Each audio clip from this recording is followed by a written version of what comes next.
الحمد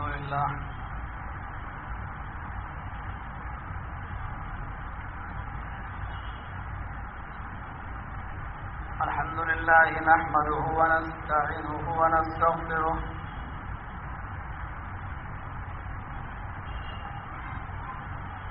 ونعوذ بالله من شرور أنفسنا ومن سيئات أعمالنا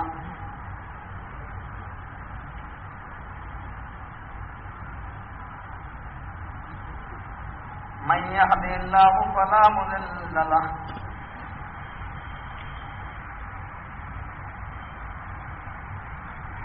ومن يضلله فلا هادي له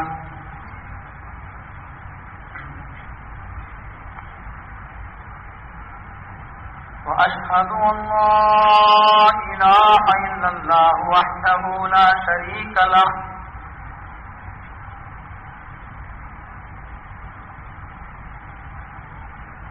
وأشهد أن محمدا عبده ورسوله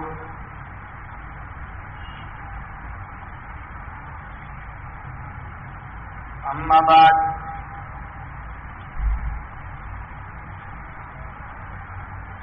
فإن خير الحديث كتاب الله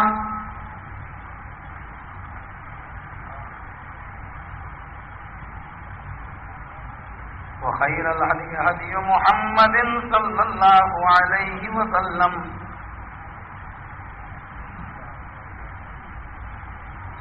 وشر الأمور محدثاتها وكل محدثة بدعة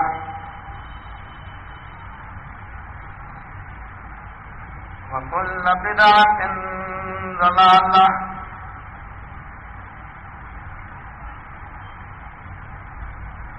وكل ضلالة في النار.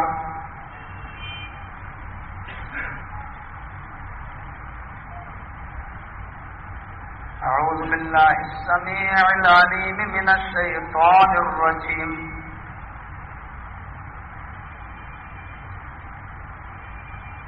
بسم الله الرحمن الرحيم.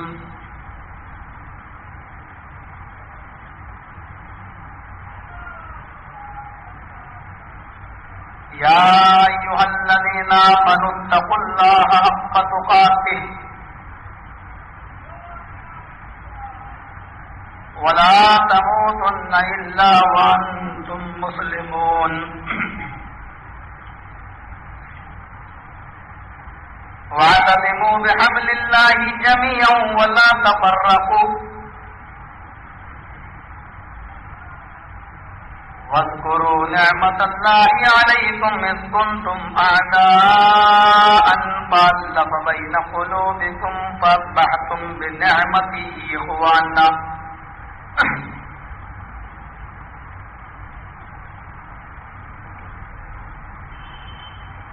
قال النبي صلى الله عليه وسلم في حديث صحيح: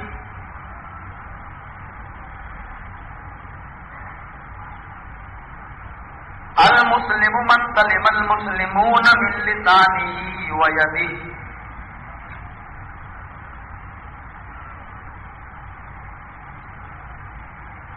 رب اشرح لي صدري ويسر لي أمري واحلل عقدة من لساني يفقهوا قولي رب زدني علما اللهم رب زدني علما.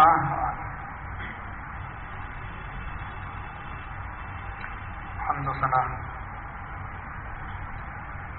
کبریائی و بڑائی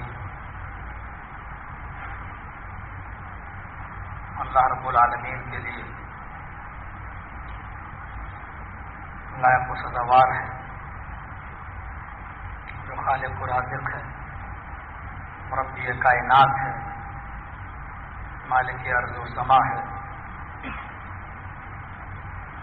رب العرش، رب السماوات والارض ہے، اور وہی ذات علی کل شیء قدیر ہے. اور اسی سے ہم یہ دعا کرتے ہیں کہ لا العالمین قیامت کی صبح تک درود و سلام کے بے شمار پھول برسا بالعموم اپنے تمام پیغمبروں پر اور بالخصوص اس ہستی مبارکہ پر، مطہرہ پر، مقدسہ پر، جس کا نام نامی محمد رسول اللہ صلی اللہ علیہ وسلم ہے۔ اللہم صلی وسلم وبارک علیہ۔ ایک لمبی مدت کے بعد خاص طور پر سورت کے اس محلے میں، سنگرام پورے میں کوئی لمبی چوڑی تقریر کے موڈ میں یہ ٹائم نہیں بتانا چاہتا، بلکہ درس قرآن کی شکل میں کچھ ضروری باتیں میں آپ کے سامنے رکھنا چاہتا ہوں۔ کل سامرود میں بڑی مسجد کے اندر ایک خطاب کیا تھا، جس میں نے نبی اکرم صلی اللہ علیہ وسلم کی زندگی کے آخری حالات لوگوں کے سامنے پیش کیے تھے۔ خاص طور پر وہ 13 دن نبی اکرم کے انتقال سے پہلے ہی جو بڑی دقت، مشقت اور تکلیفوں کے گزرے ہیں۔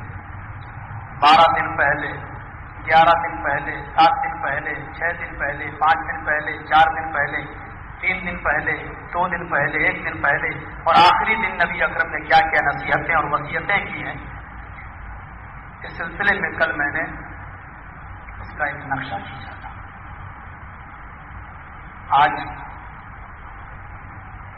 ماحول کو سامنے رکھتے ہوئے، حالات کو سامنے رکھتے ہوئے ایک درس آپ کے سامنے رکھ رہا ہوں۔ مجھے خوشی ہوئی جب میں نے واپی کے اندر، ابھی 2 روز پہلے میں واپی ہی میں تھا، وہاں سورت کا ایک پمفلٹ میں نے دیکھا، جس میں ابھی کچھ دن پہلے آپ نے فضیلت الشیخ جلال الدین قاسمی حفظہ اللہ کا ایک پروگرام یہاں رکھا تھا، اور توحید کے موضوع پر ان کا خطبہ جمعہ تھا، اور اسلامی بھائی چارہ، اس موضوع پر ان کو شام کا خطاب ہوا تھا۔ سوچتا تو میں بھی یہی تھا کہ توحید جیسے موضوع کو میں اٹھاتا اور اس پر میں کچھ کہتا، کیونکہ اصل بنیاد اور اصل جھگڑا اسی توحید ہی کو لے کر ہوتا ہے، لیکن ماحول اور حالات مجھے اس بات کی اجازت نہیں دیتے۔ سامرود کے اندر لوگوں نے مجھ سے ضد کی، خاص طور پر ہمارے امتیاز بھائی تھے، اور بھی بہت سے لوگ یہاں سے پہنچے تھے پروگرام سننے کے لیے۔ میں بڑی کشمکش میں پھنسا ہوا تھا، میں منع کروں تو لوگ یہ کہتے ہیں دین کا کام ہے، مولوی صاحب آپ منع کیوں کرتے ہیں،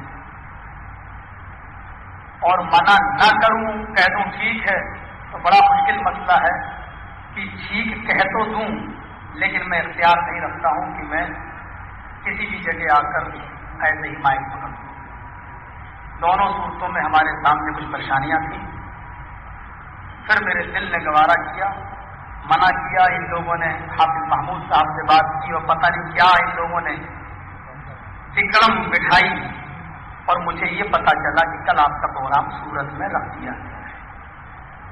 میں منع نہیں کر سکتا تھا، باوجود اس کے کہ مجھے ابھی آپ کے یہاں سے پروگرام ختم کر کے اور آج ہی کی رات کی 3 بجے کی گاڑی اول ایکسپریس سے مجھے اپنے گھر کی طرف روانہ ہونا ہے، آگرہ سے اٹاوا، کیونکہ ہمارے ایک رشتے دار کا کینسر میں انتقال ہو گیا ہے، مجھے جانا ضروری ہے۔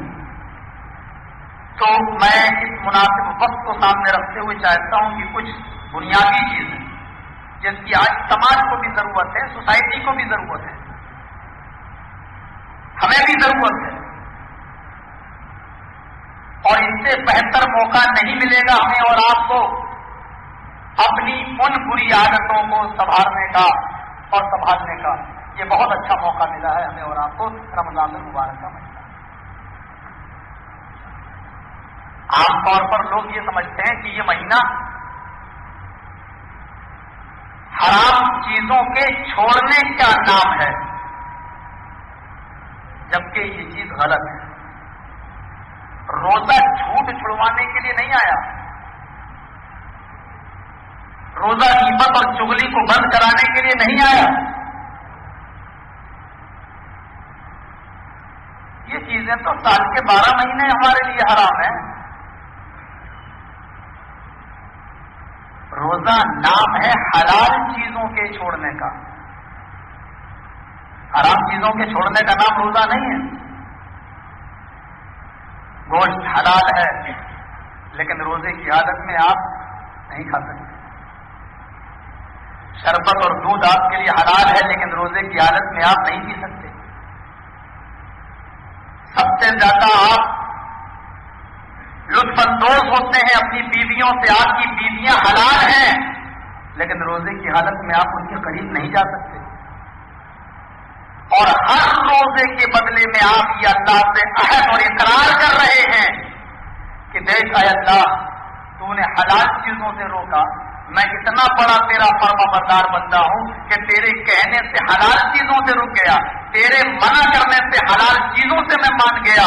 میں وعدہ کرتا ہوں کہ سال کے 11 مہینے ہم حرام چیزوں سے بھی رکتے رہیں گے جن سے تو نے روکا ہے۔ یہ عہد و پیمان کرتا ہے بندہ ہر روزے کے افطار کے وقت اللہ سے، لیکن کتنا بڑا کمینہ اور رذیل ہے وہ انسان جو اللہ سے کیے ہوئے 1 مہینے اس عہد و پیمان کو وہ عید کے دن ہی توڑ دیتا ہے، اور ساری حرام کاری، حرام خوری، حرام نوشی پر وہ عید کے دن ہی اتر جاتا ہے۔ 29ویں تاریخ کو چاند ہونے سے پہلے 30ویں تاریخ کو چاند ہونے سے پہلے وہ اقرار کر رہا ہے کہ اللہ میں تیرے کہنے سے حلال چیزوں سے رک گیا تو حرام چیزوں سے میں کتنا رکوں گا۔ یہ وعدہ کرتا ہے وہ اللہ سے کہ سال کے 11 مہینے میں حرام چیزوں سے بھی رکتا رہوں گا، لیکن عید کے دن ہی وہ ساری چیزیں منظر عام پر آتی ہیں کہ تم نے اللہ سے جو قول و اقرار کیا، عہد و پیمان کیا، اس میں تم جھوٹے تھے، سچا اللہ رب العالمین کی ذات تھی، تم نے جھوٹ بولا تھا۔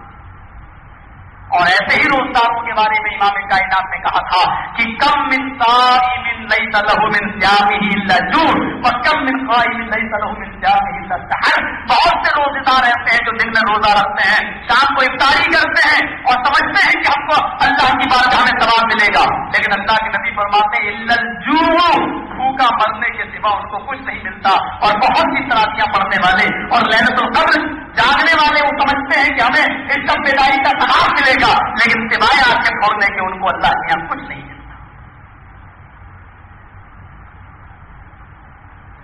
یہ مہینہ ہے تقوی کا، اور روزے سے زیادہ تقوی کوئی عبادت آپ کے اندر پیدا نہیں کر سکتی ہے۔ آپ نظر ڈال کے دیکھیے، یا ایھا الذین آمنوا کتب علیکم الصیام کما کتب علی الذین من قبلکم لعلکم تتقون۔ ایمانو والو، تمہارے اوپر رمضان کے پورے مہینے کے روزے فرض کر دیے گئے جس طریقے سے تم سے پہلے کے لوگوں پر فرض کر دیے گئے تھے۔ لعلکم تتقون، اس لیے نہیں کہ اللہ تمہیں بھوکا پیاسا مارنا چاہتا ہے، یا اس لیے بھی نہیں کہ 1 مہینے کا کھانا بچا کر وہ 11 مہینے کا اسٹور اکٹھا کرتا ہے، یہ بھی نہیں، بلکہ وہ صرف اس لیے تمہارے اوپر روزہ فرض کیے ہوئے لعلکم تتقون، تاکہ تمہارے اندر تقویٰ پیدا ہو جائے۔ روزے سے تقویٰ پیدا ہوتا ہے، صاحب نماز سے تقویٰ پیدا نہیں ہوتا، نہیں۔ حج سے تقویٰ پیدا نہیں ہوتا، نہیں۔